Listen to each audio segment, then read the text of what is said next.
Hello friends, কে সুকৃতি ব্লগে আপনাদের সকলকে স্বাগত জানাই। আপনারা ভাবছেন গাড়ি করে আমরা কোথায় গেছিলাম? হ্যাঁ বন্ধুরা, আমরা রবিবার দিন গাড়ি করে একটু ঘুরতে গিয়েছিলাম। তোমাদের ভিডিওটা দিতে অনেকটাই লেট হয়ে গেছে। রবিবার আমরা 1:30টার দিকে বেরিয়েছিলাম আমাদের বাড়ির পাশে একটা দাদার গাড়ি নিয়ে।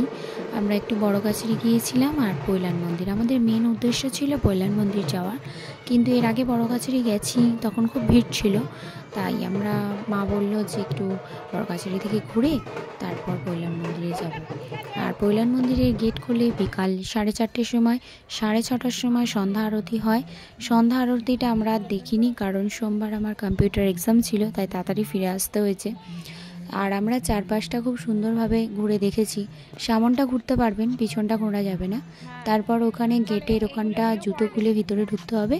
আর মন্দিরের ভিতরে কোনো ক্যামেরা ভিডিও কোনো কিছু অ্যালাউ নেই, ওখানে তোমাকে ফোন বন্ধ করে রেখে যেতে হবে।